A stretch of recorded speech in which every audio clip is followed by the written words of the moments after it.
Retrouvez Studio Tamani sur les réseaux sociaux. Commentez sur Facebook et Twitter nos informations, nos photos et nos vidéos. Prolongez le débat sur Studio Tamani. Le grand dialogue. Le grand dialogue de l'émission de débat de Studio Tamani sur votre radio. Le grand dialogue. Bi an da bɛna se Mali dugukɔrɔ nafolo ale kunkan kɛrɛnkɛrɛnnenya la min ye sanu ale ni tajiko yɛrɛ ye. N'i ye Mali jateminɛ kabini Gana ale masaya tile kɔnɔna la k'a fɔ Mali tɔgɔ bɔlen don a ka dugukɔrɔ nafolo olu ta fan fɛ. N'i ye an ka jamana jateminɛ bi an bɛ jɔyɔrɔ 4 nana farafinna min ye sanu ale bɔli ta fan fɛ. Jɔyɔrɔ 7 diɲɛ kurukara kɔnɔna na n'i y'a jateminɛ sanubɔ kulu k'a fɔ a bɛ taa tan bɔɲɔko la Mali kɔnɔ bi n'a ka biya la. O bɛna ta Mali kɔnɔna la yala ni sanubɔ min filɛ nin ye a jɔyɔrɔ ye mun ye yiriwa ale ta fanfɛyɔrɔ la yala min bɛ tɔrɔmɔɲɔ min bɛ bila commune walima cercle walima région ale ka bolo kan o bɛ don da jumɛn fɛ yala an bɛ yɔrɔ jɔ na min ye tajiko yɛrɛ ale ta fanfɛ walasa ka nin ko ninnu walawala an ye wele bila Dr Sulemani Sangare ma ale ye secrétaire général ye association min sigilen don géoscientifique tɔgɔ la Mali kɔnɔna la i n'o la an b'a n'o la Karim Berté ale ye directeur national adjoint ye ɲɛmayaso min ɲɛsinen don dugujukɔrɔ ko yɛrɛ ma ka fɔ i n'o la Lasinɛ Kamara ka fɔ ale ye ɲɛma dankan ye fédération nationale min sigilen don orpailleurs yɛrɛ tɔgɔ la ka fɔ ale na kɛ an fɛ nɛgɛjuru sira la sena ka suman dɔɔni fɔlɔ Ablaye Ɲanga ale fɛnɛ na kɛ nɛgɛjuru sira la ale ye kasabiko o dunke ne yɛrɛ tɔgɔ Aliyu Sidibe. Le grand dialogue. Mali kɔnɔna la k'a fɔ an ka sanuko an ye a sama an benbakɛw olu la 1984 san k'a fɔ n'i ye jateminɛ kɛ Mali ale ka dama ka a kɛ bɔcogo kura n'o ye an b'a fɔ min ma moderne k'a fɔ ale daminɛna kalana sanu bɔyɔrɔ ale ta fanfɛyɔrɔ la bin'a ka biya la min ye société minière ye u bɛ taa tan bɔɲɔgɔnko la k'a fɔ min ye dama minnu ni olu bɛ yen ni sanu bɛ bɔ o la tradition ta fanfɛyɔrɔ la sa o bɛ taa fo 300 bɔɲɔgɔnko la nin waati kɔnɔna la an bɛna Cɛmɔgɔ Sangare ale lamɛn ale ye ministre ye min ɲɛsinen don dugujukɔrɔ nafolo ko ma Mali kɔnɔ dugujukɔrɔ nafolo fɛnw ani tajiko tɔgɔla don sigili an ka jamana ka hakilina don min dabɔ kunba ye ni kura doni ye sɔrɔ la an fɛ yan ka taa sanuko baara a galabu kun ka teli an fɛ yan nka golobo galaba minnu wulila an ka jamana kɔnɔ san 2012 o de kɛra sababu ye ka ala sumaya o y'a sɔrɔ gouvernement ye cɛsiri caman kɛ k'a daminɛ san 2004 ka se san 2012 ma ɲininiw kɛra an ka jamana kɔnɔ fa bɛɛ lajɛlen fɛ sango tajiko n'a nasiraw fɛ o la gɛlɛyaw de y'a to bibi na yɔrɔ 41 minnu tun ɲɛna tɛmɛ ni ɲɛɲini b'a la ka kɛ baara b'a la ka kɛ 3 dɔrɔn de kɔnɔ jamana ni a taabolo sinsanama kosɔn projet dɔw fana bɛ labɛn na min dabɔ kunba ye halisa ka fɛɛrɛw sɔrɔ min b'a to sanu a bɛ Mali nafa ka Mali denbaw nafa ka bɛɛ lajɛlen nafa ka daminɛ kabini sigida la fo ka se sisan ma. Karim Berté yala nin kibaruya i tulo y'a mɛn an bɛna tajiko o bila kɔfɛla la nka sanuko ale liyala la yala sanu yɛrɛ ale koɲɛ ɲɛnabɔli bɛ cogo di sigida yɛrɛ kɔnɔna la an la Studio Tamani lamɛnbagaw Sidibe yɛrɛ nɔn la ani n kumaɲɔgɔn bɛɛ lajɛlen ministère de min tɔgɔ la ni yɛrɛ ka directrice tɔgɔ la n bɛ segin a kan k'a fɔ ko aw bɛɛ lajɛlen ni yantuma min ye sanu ɲini ko in ye an bɛ commencer k'a daminɛ fɔlɔ bi Mali la an bɛ se k'a fɔ Mali ye jamana ye min ye sanu ɲini jamana ye sɛbɛ ye sabula aw yɛrɛ bɔra k'a fɔ ko Mali bɛ jɔyɔrɔ 3nan na bi safurula jɔyɔrɔ 4nan na mais salon a tun bɛ jɔyɔrɔ 3nan na n ka hakilila ye a ye an ka se ka taa 3nan in na a nɔfɛ o de la an ye 3nan ko kuma in fɔ mais inshallah an b'a ko kan sanubɔyɔrɔ n'an b'a fɔ a ma ko mine industrielle effectivement i yɛrɛ bɔra k'a fɔ cogo min na o sigiyɔrɔma 10 de bɛ Mali la bi san kɔnɔ olu mine tan ninnu bɛ sanu hakɛ min bɔ o ye tonne 50 hakɛ ye ayiwa minnu bɛ ɲinini fɛnɛ na an b'a fɔ fɛn dɔ ma ko titre minier bi n'i y'o ta o hakɛ min bɛ Mali la ka ca ni 400 an b'a fɔ o ma titre minier o i ko société bɛ na o bɛ yɔrɔ dɔ demander a superficie bɛ varier mais kɔdi min bɛ bi a tɛ se ka yɔrɔ di mɔgɔ ma ka tɛmɛ kilomètre kɛmɛ kan kilomètre carré 100 kan bari ɲinini bɛ kɛ o de kɔnɔ o hakɛ min bɛ dugu in na bi a ka ca ni 400 ye o fɛn fila b'a jira k'a fɔ ko ala ni tiɲɛ mali ye sanu jamana ye i b'a fɔ ko yɛrɛ bɔra k'a fɔ cogo min na depuis lawalew la o sanu baara jɔyɔrɔ dɔw bɛ jamana in na i b'a fɔ ko minisiri yɛrɛ bɔra k'a fɔ sɔgɔmada in na cogo min na miliyari 200 ani 60 ni kɔ secteur minier bɛ o de ladon jamana ka wagani ba la san o san baara a bɛ hakɛ minnu créer o ye baara 10,2 hakɛ ye n'u b'a fɔ ma ko 12,000 emplois directs mais fɛn wɛrɛw bɛ a la ni a fɔla ten a bɛ se ka kɛ dɔ ɲɛna ko koba tɛ mais n'i ye sanu baarayɔrɔ kelen kelen ta minnu bɛ baara kɛ usine yɛrɛ kɔnɔ minnu bɛ baara kɛ mine yɛrɛ la de façon bref olu bɛ yen mais sanu baara bɛ na ni baara wɛrɛw ye jago b'o la fɛnmisɛnmani wɛrɛ caman bɛ o la donc a bɛ fɔ o ma ko emploi indirect n'i y'o ta bi o ka ca kosɛbɛ o yɛrɛ tɛ se ka quantifier donc comme n y'a fɔ cogo min na jamana yɛrɛ jɔyɔrɔ la sɔnkɛla ma k'a fɔ ko sanu jɔyɔrɔ b'a la bi an ka budget ko ta fan fɛ a bɛ jɔyɔrɔ jumɛn ta a bɛ n'i ye a jateminɛ i b'a fɔ n y'a fɔ cogo min na ça contribue à peu près PIB la ni o y'a ye nafolo min bɛ jamana kɔnɔ n'i y'o tila adamaden hakɛ min bɛ jamana n'u b'a fɔ ma ko produit intérieur brut bibi in na a bɛ ka daminɛ 5 ka taa 7 hakɛ la o tɛ ko fitinin ye jamana ka kokɛtaw la n'i ye secteur tɔ u lajɛ donc o fɛn minnu filɛ nin ye jamana ma dan ye halisa baaraw bɛ ka kɛ i bɔra ka projet dɔw kofɔ dugu jɛ o jɛ ministère de mine b'a ɲini ka ɲɛtaga c'est-à-dire walasa secteur minier ka se ka halisa a jɔyɔrɔ fa ni ɲɛtagaw ye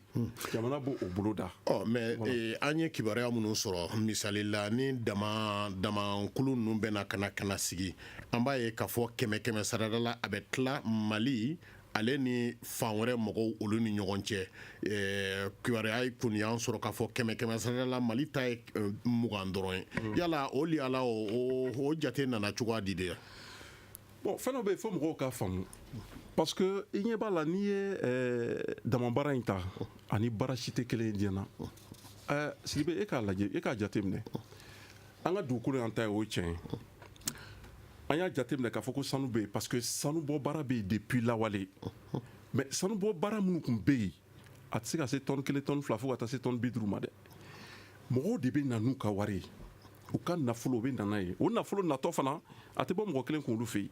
o fana b'a fɔ nu lever tellement que a ka ca a waribaw de don wari min bɛ lever marché n'u b'a fɔ ma ko marché international la u bɛ na u b'a don mais risque b'a la misaliya la n'i ye kilomètre carré kelen o kelen ta bi pour que i k'a dɔn ni fɛn b'a la ni fɛn t'a la i bɛ min don a la a ka ca ni 1,2 ye o 1,2 in a donnen kɔfɛ e k'a jateminɛ ko fɛn t'a la o tɛ se ka kɛ fu ye dɛ donc o jateminɛna k'a fɔ comme aw de bɛ na n'a ka wari ye ka na baara kɛ ni a ye ka fɛngɛ ye donc an bɛ tilali boloda mais ni n ko n bɛ se tilali ma mɔgɔw bɛ mugan sara min ye o ye ni a y'a ye ko dividende de bɛ yen dividende dun ye mun ye an ye sanu tonne 1 sɔrɔ sisan an y'a feere o sanu 1 tonne feerelen in na fɛn caman bɛ bɔ a la fɛn caman bɛ bɔ a la mais peut-être que mɔgɔw tɛ min fana dɔn jamana ka taxes b'a la taxe hakɛ dɔw bɛ yen o tɛ jamana ni mɔgɔ si cɛ olu bɛ bɔ o ɲin bɛ bɔ ensuite dépenses bɛ bɔ parce que mɔgɔ de ye baara kɛ a dépenses bɛ bɔ ensuite juru de tala n y'o fɔ sisan o fana bɛ bɔ a la ni o bɛɛ kɔfɛ ni tɔnɔ to la an b'a fɔ de ma ko dividende o de bɛ sɔrɔ ka tila mali ta ye 100 sara o 100 sara la 20 ye o de la mais sani ka kɔn o ɲɛ n bɔra ka taxes ko fɔ sisan jamana bɛ taxe damadɔ bɛ yen jamana bɛ olu bɛɛ recouvrer o bɛ verser jamana ye automatiquement an bɛ tila ka segin o taxe ko ninnu olu ta fanfɛ yɔrɔ la yala nin waati kɔnɔna la sisan docteur Sulemani Sangare e mun faamuya Mali sanuko in na yala Mali sanuko in k'a fɔ an tɛ a b'i b'a fɔ ko a nafa tɛ ye min ye Dunbiya Berete ye a dun da sera a ma nin waati kɔnɔna la k'a fɔ ko nafaw bɛ sɔrɔ a la waribaw de don yala Mali sanu in dun o tuma na sigida yɛrɛ kɔnɔna la a nafa bɛ ye cogo di. Ok, i ni ce i Sidibe n b'a fɛ ka an lamɛnnikɛlaw bɛɛ fo n ye fana fo le fait que i y'an invité yan pour ka se k'a dɔn k'a fɔ sanu bɛ se ka mɔgɔ nafa an bɛ se ka comparaison dɔ kɛ sani Mali ka sanuko ka se nin na Mali tun bɛ cogoya jumɛn na bi bi in na an bɛ cogoya jumɛn na i mana mɔgɔ o mɔgɔ ɲininka bi a b'a f'i ɲɛna clair et net bi ka fisa ni kunu ye donc au kɔrɔ déjà nafa b'a la c'est-à-dire que comme Berete y'a fɔ cogoya min na c'est-à-dire que ko n'i bɛ wɔsi sanji kɔrɔ a tɛ dɔn compagnie so min o bɛ k'a kɛ Berete y'a fɔ tuguni n'a fɔra 20% c'est pas quoi sara kɛmɛ o kɛmɛ sara 20 o ye dividende ye mais n'i y'a fara ɲɔgɔn kan maliyɛnw bɛ min sɔrɔ sanu bɔrɔ nin na moi je pense k'a bɛ se ka ca ni moitié yɛrɛ a bɛ ca ni tilancɛ ye mais o bɛ sɔrɔ cogoya jumɛn na sara b'a la impôt b'a la douane b'a la taxe b'a la et puis an k'o bɛɛ ye ka to yen maintenant quoi n'a filɛ maintenant quoi d'une manière macroéconomie an ka déficit commercial sanu bɛ bɔ de a bɛ taa feere yɔrɔ la fɔlɔ la Mali ka déficit tun ka bon mais le fait que an bɛ sanu produit an bɛ taa feere déficit nɔgɔyara. o hakɛ dɔ nan don oui à peu près a bɛ taa hakɛ jumɛn na. à peu près on est maintenant à peu près à 300 millions et plutôt 300 milliards je m'excuse. Milliards. Absolument. Mais je suis sûr que même Bibina absolument même 400-500 milliards. O de tun bɛ Mali kɔnɔna la. Absolument. Sanu y'i sen da o da la. Absolument. Maintenant maintenant 100 milliards kan. Donc o ye ko belebeleba dɔ ye ka fara o kan et que Karim fana fɔ tuguni Karim Berete y'a fɔ mɔgɔ joli bɛ ka baara kɛ min na mɔgɔ ka ca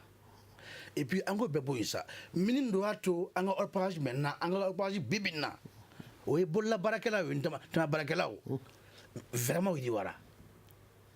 parce que c'est que fɛn fɛn bɛ na mɔgɔw de b'a filɛ e k'a si dɔn donc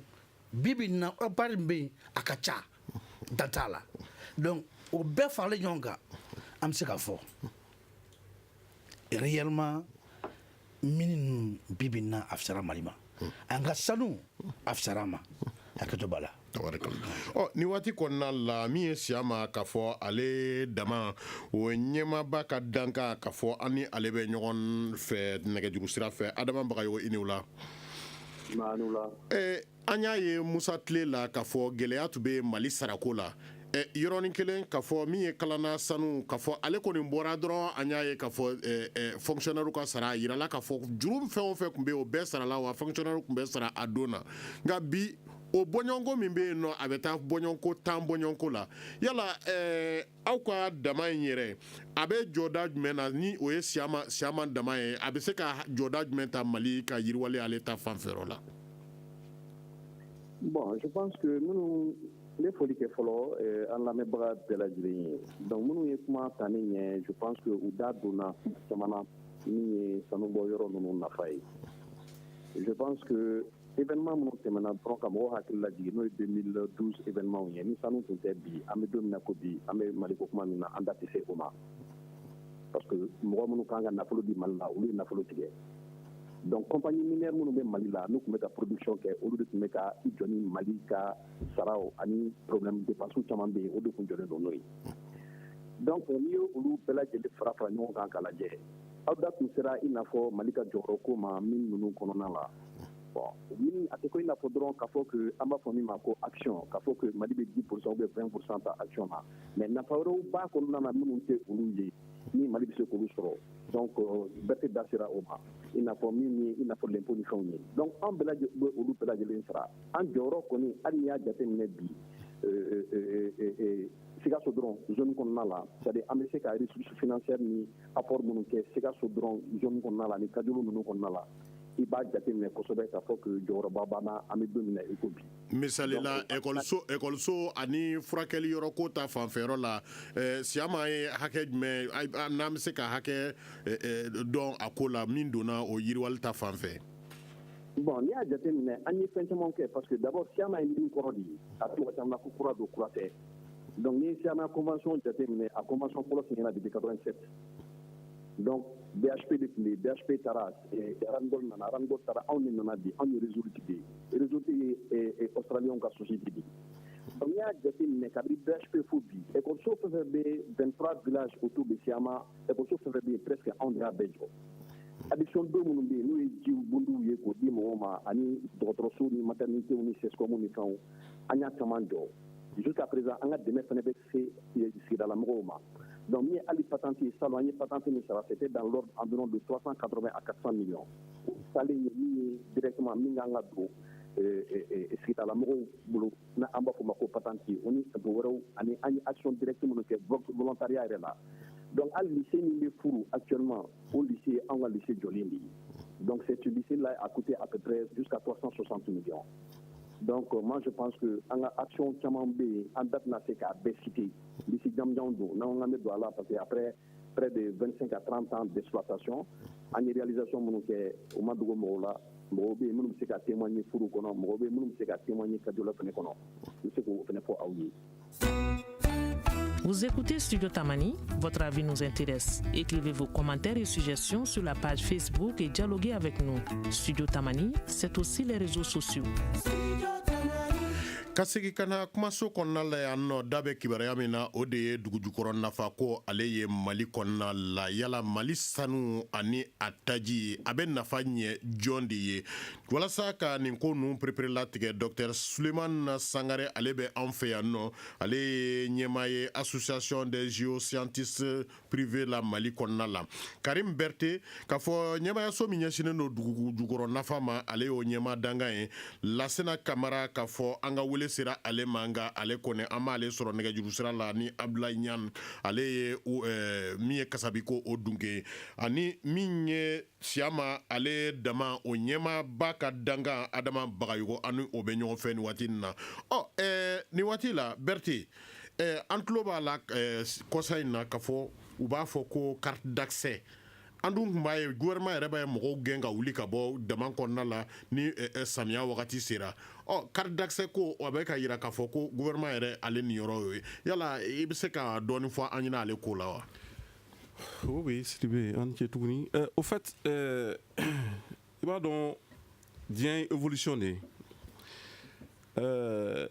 dama an bɔra k'a fɔ yan dama ye baarakɔrɔba de ye n'i ye dama daminɛ yɛrɛ n'i y'a baara daminɛw lajɛ jamana in kɔnɔ o tɛ bi ko ye dɛ donc effectivement waati dɔ la a kun yela k'a fɔ ko dama baarakɛlaw bɛ permis bɛ di société minière minnu ma légalement dama baarakɛlaw bɛ taa yen occuper a kɛla sababu ye ka mankan caya DNGM ye taabolo caman boloda mais a si ma se ka ɲɛ sɔrɔ o taabolo dɔ ye jumɛn ye par exemple an ko ko couloir d'orpaillage an bɛ yɔrɔ dɔ jateminɛ min ma di société ma an b'o di dama baarakɛlaw ma k'o délimiter o tɛ di société ma bilen o b'u ka baara kɛ yen o tɛ se mɔgɔw ma mais a yela k'a fɔ k'o ma se ka ɲɛ parce que couloir di o di dama baarakɛlaw ma u b'a bila u kunna k'a fɔ ko n'i y'a ye gouvernement ye nin yɔrɔ in di olu ma c'est que sanu tɛ yen donc a bɛ kɛ sababu ye o bɛ yen to yen o bɛ taa halisa sociétéw ka fɛngɛ ɲini yɔrɔ la o ye kunfɔlɔ dɔ ye mais kunfilanan nana jateminɛ k'a fɔ ko dama baara nana se yɔrɔ dɔ ma bi n'i y'a jateminɛ a mɔgɔw ka ca kosɛbɛ dɔw yɛrɛ tuma dɔ la an bɛ taa fo mɔgɔ miliyɔn na mais ni mɔgɔ miliyɔn bɛ se ka baara kɛ secteur min na bi gouvernement na sigi k'a jateminɛ k'a fɔ ko a secteur man ka to ten parce que an bɛ jamana minnu na fantan jamanaw don baarakow bɛ yen sɔrɔw bɛ kɛ a fɛn na donc sani gouvernement ka sigi k'a ko lajɛ ten ou bien k'a fɔ k'a b'a kɛlɛ puisque sɔrɔ sara t'a dɔn n'o tɛ dɔw bɛ mako ɲɛ a la o mɔgɔ n ye miliyɔn minnu fɔ tan mɔgɔ bɛ o ye mako ɲɛ a la dugu dɔw bɛ bi Mali la ni sera ka dama baarakɛlaw ka baarakɛyɔrɔ ye baarakɛlen ye dugu ɲɛtaga la i bɛ masaya segin a la ma donc comme a ɲɔgɔn kɛla fana an kɛrɛfɛ jamanaw na donc Mali gouvernement ko sisan an bɛ ko in gɛrɛ an yɛrɛ la an bɛ a ta an bɛ a organiser parce que ni min tɛna ɲɛ kɛli kɔ sani i k'a fɔ k'i k'a kɔn i tɛna na se k'a kɔn an kana ɲɔgɔn misalaka i ka a gɛrɛ i yɛrɛ la i k'a organiser o de nana ni hakilina in ye hakilina in fana ma bɔ ka bin ten a bɔla jɛ fila de kɛla fɔlɔfɔlɔ an k'o ma ko forum sur l'orpaillage o kɛla 2014 an ye mɔgɔ mɔgɔ da bɛ se ka don o damanko in na an y'a bɛɛ wele a n'a ye k'a fɔ ye fo gouvernement k'a ko ta k'a organiser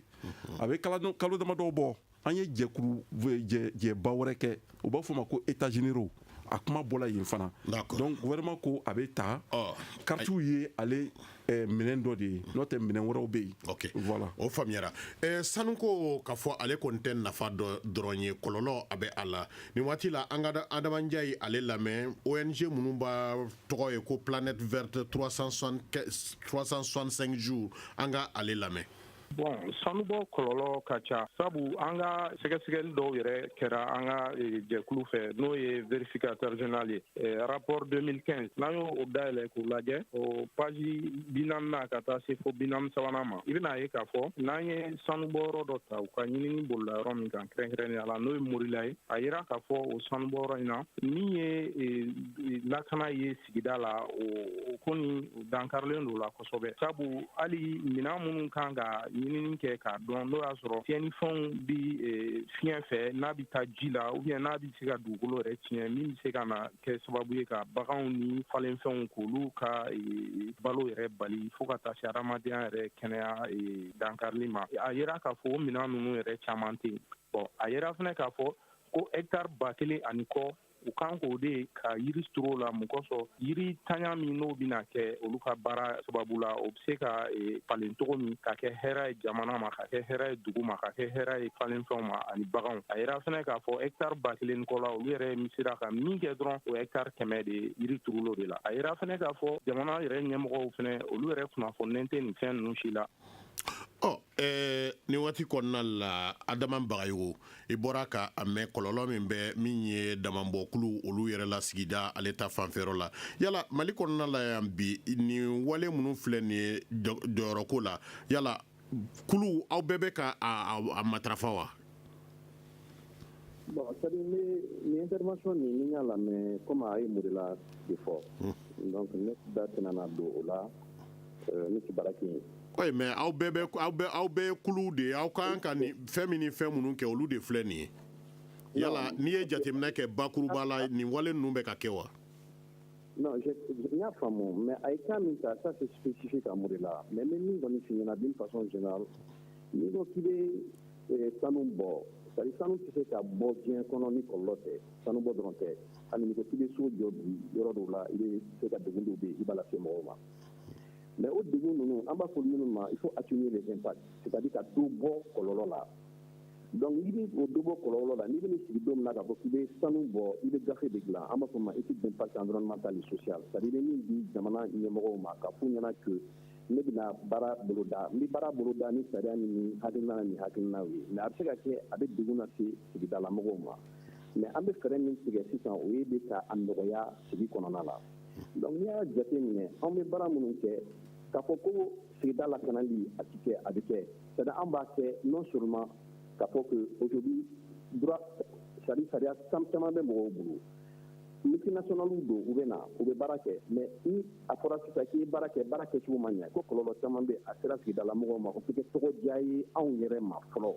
parce que an ti baara kɛ Mali dɔrɔn na an bɛ baara kɛ jamana caman na n'an taara k'an taa jamana mun na u bɛna Mali lajɛ an y'a kɛ cogo min na est-ce que a baara ni a kɔlɔlɔ sera kojugu mɔgɔw ma an ye mun ni mun kɛ n'o sera sigidala mɔgɔw ma donc o ye fɔlɔ ye ensuite sariya dɔw bɛ yen an donna minnu kɔnɔna la n'o ye convention internationale ye an b'olu signé an b'olu k'a fɔ k'an b'olu bato donc Mali fana ka sariyaw bɛ o kɔnɔna la donc n'i y'a jateminɛ hali fiɲɛ min filɛ nin bi an b'a sɛgɛsɛgɛ an bɛ fiɲɛ min fili bi an b'a sɛgɛsɛgɛ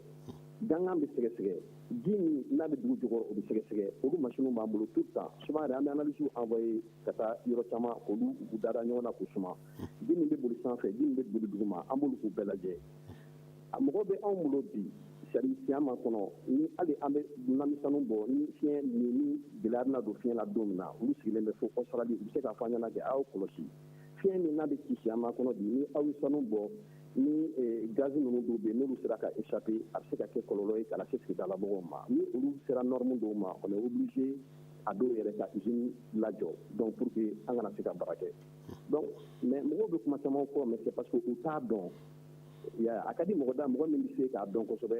ani jamana ni an bolo b'u bolo cogo min na donc diɲɛ ɲɛmɔgɔ bɛ yen n'o ye BRT ye BRT b'a dɔn kosɛbɛ que an bɛ olu baara ninnu bolo da tuma o tuma sɛgɛsɛgɛli bɛ olu yɛrɛ ka mission bɛ taa donc INSPN fana olu ka mission bɛ taa ka se k'a lajɛ an bɛ baara minnu kɛ n'a sɔrɔla a gɛlɛya tɛ se mɔgɔw ma on est obligé ka sigidala mɔgɔw bonya on est obligé ka impact ninnu ka se ka dɔ b'u la kɔlɔlɔ ninnu u kana se ka se mɔgɔw ma donc je pense que o baara caman bɛ yen minnu bolo dalen bɛ an bolo n'an bɛ minnu kɛ dɔw ye don o don baara ye dabada an bolo baara kɛ dɔw fana bɛ yen ni an bɛ baara ban don min na olu fana baaraw bolo dalen bɛ an bolo donc gafe nin an b'o kɛ audit bɛ yen an b'o kɛ tuma o tuma an bɛ mɔgɔw ɲini experts bɛ na donc laboratoire national de la santé o a kɛra laboratoire national des eaux olu bɛɛ lajɛlen bɛ na anw fɛ yen tuma o tuma u bɛ sɛgɛsɛgɛli kɛ donc an bɛ mɔgɔw ɲɛna souvent que mɔgɔw b'an bila mais an bilalen t'an yɛrɛ ma an bɛ sariyaw de bato kosɛbɛ. Ok,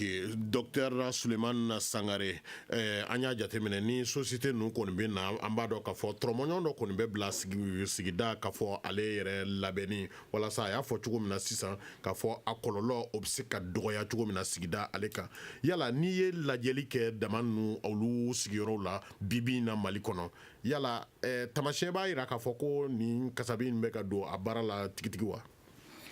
Bon, ça dit que Barak min fɔ o de don quoi c'est que i tɛ se ka baara foyi kɛ diɲɛ kɔnɔ ni kɔlɔlɔ t'a la n'i ye sanubɔyɔrɔ nin bɛɛ filɛ a commune bɛ yen ntama belebeleba minnu sigilen b'a kɔnɔ u bɛ san o san u ka patante sara ye o patantu o ye miliyɔn 100 caman ye n'i ye sitakili dɔrɔn ta sitakili yɛrɛ kɔni min damadama bɛ yen olu bɛ min sɔrɔ san kɔnɔ fɛn miliyari kilankɛ n'a ma caya n'a ye maintenant ka bɔ dɔrɔn la u bɛ ekɔliso jɔ u bɛ kɔlɔnw senni olu y'a nafaw ye an bɛ kɔlɔlɔw olu kadiri la a kɔlɔlɔ ok d'accord kɔlɔlɔ labɛnni kadiri ouais mais kɔlɔlɔ bɛ labɛn ni min nin bɛ i b'a sɔrɔ département dɔ bɛ yen u b'a fɔ ko environnement o département pratiquement don o don u b'a filɛ fiɲɛ bɛ cogoya min na u b'a filɛ ji bɛ cogoya min na. yala nin baaraw bɛ kɛ tigitigi Mali kɔnɔna la. absolument mais n ko u bɛ contrôler de c'est que Barak min fɔ nin ye compagnie minière u tɔgɔ yɛrɛ man di et puis u tɛ Mali dɔrɔn na. u tɔgɔ man di le fait que u tɔgɔ man di u b'a kɛ cogoya bɛɛ la pour que defo kana bila u ka baara la. nka n'i y'a jateminɛ a tɛ da wulu cɛkɔrɔ fana na n'a taamasen tɛ. oui parce que fɔlɔ la o y'a sɔrɔ fɔlɔ nɔnbu tun tɛ yen réellement u ye tiɲɛni kɛ jamana caman na o y'a sɔrɔ nɔnbu foyi tun tɛ yen bi bi in na compagnie minière bɛɛ bɛ siran i tɔgɔ kana tiɲɛ donc c'est pourquoi département environnemental o b'a bɛɛ la. a ye n fara kan tuguni Barak ye n fara kan ka bɔ o fana la Mali fana ka environnement bɛ yan o INSPN u bɛ tout contrôler waati bɛɛ la donc ni kɔlɔlɔ min bɛ yen ni ninnu m'a ye ni min dama belebeleba ninnu m'a ye yala kɔni ni mɔgɔ wɛrɛ bɔra ka na i ka dépôt de la i bɛ maloya dɛ. mais est ce que aw delila k'o dɔ ye ni ɲangili kɛra a la Mali kɔnɔna la. bon c'est que ɲangili a bɛ se ka kɛ ɲangili b'a la bon o bɛ BRT ka domaine ye quoi olu ye gouvernement mɔgɔw o bɛ se ka fɔ mais c'est quand même que waati dɔw la c'est que a bɛ se ka kɛ fɛn bɛ tila mɔgɔw la je pense que o dɔw kɛra mais directement u bɛ quand même u y'a réparé je pense que BRT comme ale ye gouvernement mɔgɔ ye ale ye fɛn caman kalama ne t'o kalama ale bɛ se ka i da don a la. Une réaction, un avis, un commentaire. Réagissez sur la page Facebook de Studio Tamani et restez connectés avec nous. Studio Tamani sur les réseaux sociaux pour vous faire entendre. Kasege kana kumaso kɔnɔna la yan nɔ ani Dr Suleiman Sangare, secrétaire général de l'association des géoscientistes privés du Mali, ale association kɔnɔna la k'a fɔ min ye Karim Berté, directeur national adjoint min ye direction ɲɛmayaso min sigilen don géologie ni mine ale kunna. Adama Bagayogo k'a fɔ ale ye ɲɛmadankan ye min ye Siama k'a fɔ ale sɔnni bɔyɔrɔ ale la, k'a fɔ min ye kɔlɔlɔ ko ale ta fanfɛyɔrɔ la dakuruɲɛ teriyala Karim Berté. I bɛ se ka dɔ fɔ an ɲɛna yala mɔgɔ dɔw de la ka minɛ nin ko kɛcogojuguya la ni ɲangili bɔra la Mali kɔnɔna la dakuruɲɛ 2 dɔrɔn. Ayiwa alhamdulilayi fo ka se bi ma an ma fɛnba sɔrɔ cɛnniba sɔrɔ a la Ala k'an kisi o ma. Parce que honnêtement i b'a fɔ n tɔw bɔra k'a fɔ cogo min na sanubɔyɔrɔ ninnu a contrôle ka ca. A contrôle ka ca o dɔ ye i b'a fɔ docteur ye Dena CPN ko fɔ cogo min na mais anw yɛrɛ fɛ yan anw yɛrɛ fɛ DNGM na bolofara dɔ bɛ yen o bɛ contrôle kɛ mais o bɛɛ kɔfɛ i b'a fɔ a fɔra k'a fɔ cogo min na ni société ninnu kelen o kelen image dɔ de b'u la norme dɔ de bɛ yen o b'a suivre o ye diyagoya de ye mais o t'an bali k'an ka baara kɛ donc kuma lasurunya la cɛnniba ma kɛ bi fɔlɔ Mali la alhamdulilayi mais misɛnmanin ninnu an b'a essayer k'olu corriger an bolo. Ok an bɛ segin ka na an ka baro a fan sabanan ale kɔnɔna la ka d'a kan tajiko kibaruya k'a fɔ an kɔni tulo ye o mɛn Mali kɔnɔna la min ye 2004 ale fanfɛyɔrɔ ninnu yɛrɛ la maliyɛnw kun nisɔndiyara ko a fɔra ko sanuko o bɛna daminɛ bɛɛ yɛrɛ tun ko ko i bɛ taa sɔrɔ Mali ka sɛgɛn o bannen ye. Marcel Dambele ale ye inspecteur des impôts ye doctorant de fiscalité ale ta fanfɛyɔrɔ la farafinna kilebi fɛ jamana kɔnɔna la ale ye min fɔ Mali ka tajiko la an k'o lamɛn. Bon, Mali pétrole ko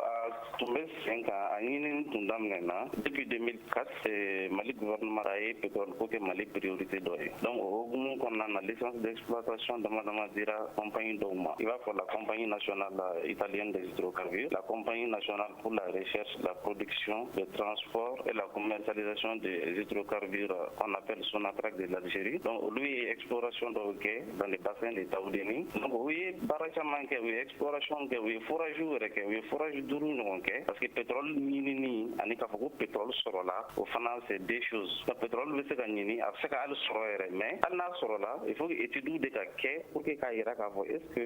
an ye pétrole minnu sɔrɔ sisan minnu bɛ puits dingɛ kɔnɔ est-ce que a bɛ se ka exploiter a bɛ se ka feere ka nafa lase compagnie ma ka nafa lase jamana ma donc an bɛ o niveau de la bi. Donc bi bi in na est-ce que an bɛ se k'a fɔ ko pétrole bɛ Mali la wa? Recherche bɛ ka kɛ recherche de pétrole yɛrɛ daminɛ ani k'a fɔ k'i bɛ se ka se i ka barikon fɔlɔ de premier fût du pétrole ma ça peut prendre au minimum 10 ans donc on bɛ se ka 10 ans sɔrɔ donc a bɛ se ka forage kɛ c'est à dire que fɛn min ye ka pétrole kolon sen pétrole kolon yɛrɛ bɛ se ka sen a bɛ se ka pétrole liquide sɔrɔ a kɔnɔ mais hali ni liquide sɔrɔ la études de bɛ kɛ tuguni k'a yira k'a fɔ est ce que an filɛ ne ka pétrole ji mun sɔrɔ pétrole dingɛw kɔnɔ est ce que a bɛ se ka feere est ce que a bɛ se ka nafa lase an ma.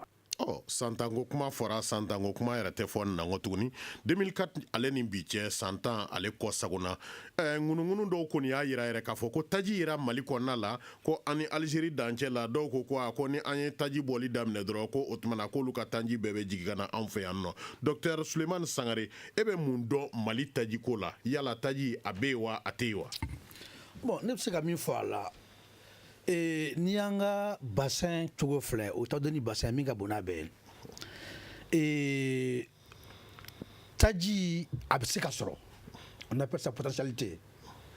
mais a bɛ se ka sɔrɔ o ni a bɛ yen o tɛ kelen ye je pense que n'i y'an ka Sahara bolo nin filɛ u ye kɔlɔn min sen c'est seulement naani dɔrɔn de don naani dɔrɔn. N'i ye yɔrɔ tɔw filɛ pétrole bɛ yɔrɔ min na i b'a sɔrɔ kilomɛtiri kare da dɔ bɛ yen o ye kɔlɔn kelen ye n'i ye anw ta nin ta c'est à dire que hali an ta nin t'o ɲɔgɔn mugan bɔ ça veut dire que hali n'a bɛ yen n'a ma ɲini a tɛ ye n hakili b'a la ATT delila k'a fɔ télé la waati dɔ la ko jango ala ye pétrole bɛ Mali la o kɛra élection juste avant les élections. Voilà. Moi, je pense que ça dit que au politique, bon, on est géologue de, on va fort. À bien, mais moi, je pense que Barambe Malla, pour que ça pétrole trop, a baara ka ca halisa an ma foyi k'a la fɔlɔ donc ne hakilita ye o kuma la. Adama Bagayogo ko pétrole a bɛ ni a yera don min na Mali kɔnɔna la dɔw kɔni y'a jira k'a fɔ ko gɛlɛya min yɛrɛ bɛ Mali kan bi ko dangali min bɛ pétrole nɔfɛ k'a fɔ ko o sen bɛ an ka gɛlɛya in na yala e ka jate la k'a fɔ o jɔyɔrɔ bɛ Mali ta in na bi wa? Bon, au Joroba, je pense que pétrole ni a kuma a fɔra cogoya min na a cayara kojugu. Bon, moi je pense que baara min b'an bolo bi o ye d'abord ka jamana sécuriser. Parce que vraiment pour que investisseurs bɛ se ka na fo jamana ka basigi. Et tant que jamana ma se ka basigi, o tɛ se ka kɛ k'a fɔ que an bɛ se ka sɛgɛsɛgɛli kɛ. Donc baara tɔ ka jan kosɛbɛ k'a fɔ que an ye a ye ou bien an m'a ye. Donc tant que ni travaux d'exploration ninnu ma continuer ka recherche caman kɛ ka sɛgɛsɛgɛli kɛ parce que jamana minnu ni pétrole découverte kɛra olu fɛ yen o ye baara caman de kɛ. Donc an ma hali o jaga ta jaga kɛ. Donc n'an ma se au niveau ma vraiment ne yɛrɛ bolo k'a fɔ k'an bɛ se ka ala kuma kɛ bi préalable bɛ yen fɔlɔ ka yɔrɔ basigi ni yɔrɔ basigira ka sɔrɔ ka mɔgɔw wele ka na u ka na ka recherche k'o continuer sinon peut-être fɛn wɛrɛw fana bɛ se ka ye olu fana kɔnɔna la ni se de fɔ pétrole ko la. Tabarikala. Karim Berté n'an ye jateminɛ kɛ Mali damanko yɛrɛ la bakuruba fɔ la n'i ye jateminɛ kɛ a la kɔkanmɔgɔw de ye ni ye a bɔcogo kuraw ye ni an b'a fɔ moderne k'a fɔ kɔkanmɔgɔw de bɛ an dɛmɛ a la ka caya ni hakili ma b'a sɔrɔ k'a fɔ maliyɛn kelen pe de bɛ yen nɔ ni o ye wasulɔr ye k'a fɔ ni o bɛ damanko in yɛrɛ a tigiya la min ye privé maliyɛn ye yala mun de bɛ ka kɛ jamana kɔnɔna la walasa k'a fɔ pétrole o sanu k'a fɔ min ye privé maliyɛnw ye olu bɛ se ka nɔgɔya sɔrɔ a ko la ka i bɛ sen don a la. Fɛn damadɔ bɛ ka kɛ parce que n'i ye damanko in ta bi an bɔra ka kuma fɔ wari caman de bɛ don a la. An dun b'an ka sɔrɔ dɔn ka dɔgɔ maliyɛn bɛ se ka kari ka miliyari ta ka don yɔrɔ in na k'a sɔrɔ a dalen t'a la fɛs à 100% k'a fɔ k'ale bɛ sɔrɔ kɛ o ye fɛn gɛlɛya fɔlɔfɔlɔ ye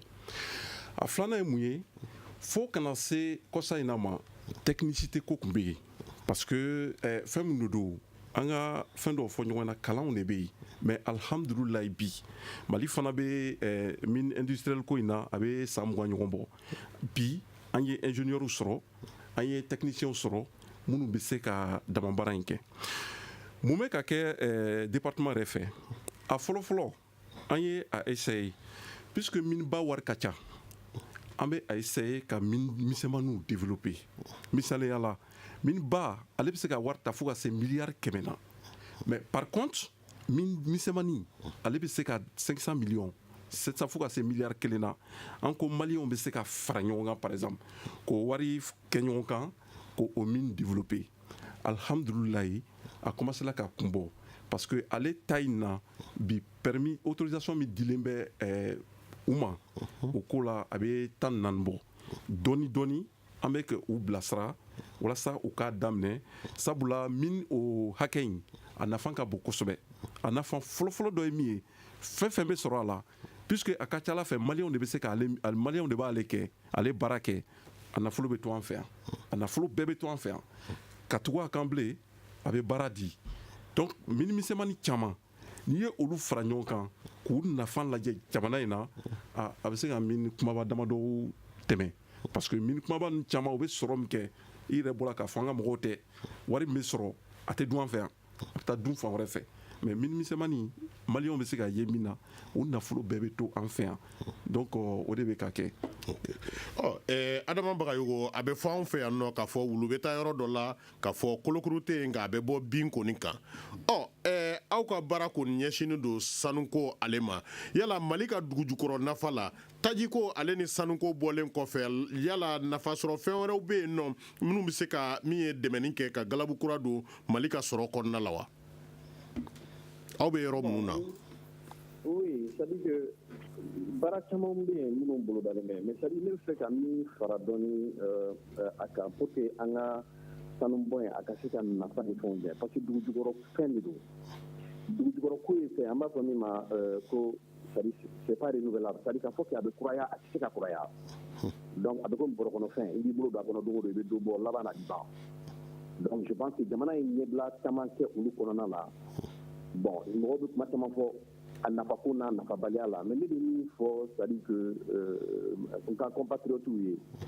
c'est que pour que an ka se ka nafa sɔrɔ bi an hakili bɛ fɛn min na k'an k'an bolo da fɛn damadɔ kan o ye jumɛn ye c'est-à-dire que secteur wɛrɛw bɛ yen f'an k'olu développer tant que an ma secteur wɛrɛw développer k'a fɔ k'an nɔrɔlen bɛ to sanuko dɔrɔn de la an ka ɲɛtaa ale gɛlɛya. secteur jɔw misali la. Bon, il n'a pas l'agriculture. Aujourd'hui, mais au secteur, au abandonné,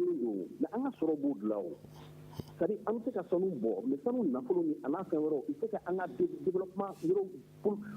le développement, quand on dit que mais on sait qu'on a amorcé, on a voir mon sur la carte pour nous financer. Nous nous financer au bout de la, on sait qu'on n'a pas sur au bout de la, Kosobe dit. Quand on a une affaire, ça nous bodiga. Ça nous bon, il y a des gens qui ont du ballon, malikono. Moi, je lui dis qu'à Fokone, on a là, il n'a pas sur là directement. Mais alors que l'agriculture aujourd'hui, combien de personnes m'ont dit ni des ballots, ni c'est qu'à ballot c'est la manila. Mais donc au développement, au Warno, au Kassabi, c'est qu'à amorcer. Mais il y a d'autres pays, il y a des gens qui ont barakoka, ou il y a des gens qui ont fait des choses. Il y a des gens qui ont fait des choses. Il y a des gens qui ont fait des choses. Iranium ni Sarobi, donc je pense que Berthe d'Abseka de la Kosovo, mais même il faut jamais c'est que nous quand c'est qu'à mi femme. Jamana Mumbe, elle a fait que au cas du Goroko a eu nafa, c'est-à-dire secteur européen il est nous développé. Mais Mali économie l'a dit, en Europe les salons à peu près à combien de pourcents Mali dépend de ça. Ça c'est grave. Autant n'a fini de au décalage élément. Parce que oui, ça veut dire que pour une compagnie minière ou nous le mal là. Barakalo ka sara gɛlɛya so wɛrɛw fɛnɛ bɛ yen minnu bɛ datugu donc o tendance min bɛ yen bi fo ka yɛlɛma de don o la ka se ka fɛn wɛrɛw kɛ minnu bɛ se ka activités diversifier jamanaden bɛɛ lajɛlen bɛ se ka nafa sɔrɔ mais o nafa o bɛ se ka kɛ sanu de ye o b'o amorcer pour que an bɛ se ka taa yɔrɔ wɛrɛ tant que n'an m'olu kɛ a bɛ gɛlɛya kosɛbɛ an bolo. Ok ni waati kɔnɔna la docteur Suleiman Sangare wagati kɔni ye an koron ka ban nka dakurunya tirila a da sera uranium ko ale ma daw dun kɛlɛko min bɛ an ka kɔrɔn fɛ da sera ale ma ko Niger fanfɛ yɔrɔ no uranium bɛ yen nɔ yala tigitigi uranium ko ale bɛ liyala jɔna Mali la. Oui, dakurunya tiriya. Oui, sanubɔrɔ dɔ bɛ yen plutôt expert ka uranium dɔ a déposit dɔ yera quoi c'est-à-dire que a caman bɛ yɔrɔ min na o yera faleya. O ye a bɛ san damadama bɔ mais k'a ye o ni k'a bɔ a ka jan ɲɔgɔn na